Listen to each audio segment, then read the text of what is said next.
The recent vast publicity about exorcism has highlighted the plight of the possessed as a fresh genre of horror film. The essence of evil is lost in the cinematographic effects, and the exorcist, who risks more than anyone else in an exorcism, flits across the screen as necessary, but, in the end, not so interesting as the sound effects.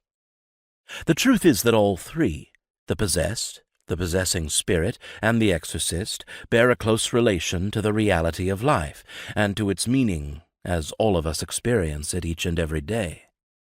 Possession is not a process of magic. Spirit is real.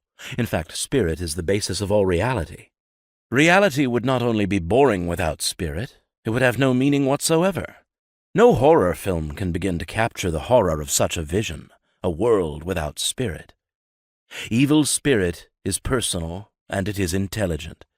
It is preternatural, in the sense that it is not of this material world, but it is in this material world. And evil spirit, as well as good, advances along the lines of our daily lives. In very normal ways, spirit uses and influences our daily thoughts, actions, and customs, and indeed all the strands that make up the fabric of life in whatever time or place. Contemporary life is no exception. To compare spirit with the elements of our lives and material world, which it can and sometimes does manipulate for its own ends, is a fatal mistake, but one that is very often made.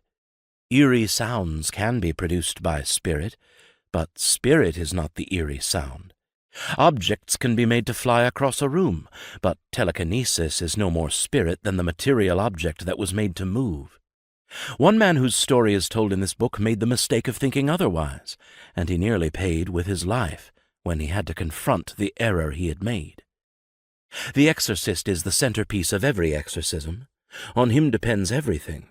He has nothing personal to gain, but in each exorcism he risks literally everything that he values. Michael Strong's was an extreme example of the fate awaiting the exorcist. But every exorcist must engage in a one-to-one confrontation, personal and bitter, with pure evil. Once engaged, the exorcism cannot be called off. There will and must always be a victor and a vanquished, and no matter what the outcome, the contact is in part fatal for the exorcist. He must consent to a dreadful and irreparable pillage of his deepest self. Something dies in him. Some part of his humanness will wither from such close contact with the opposite of all humanness, the essence of evil, and it is rarely, if ever, revitalized. No return will be made to him for his loss. This is the minimum price an exorcist pays. If he loses in the fight with evil spirit, he has an added penalty.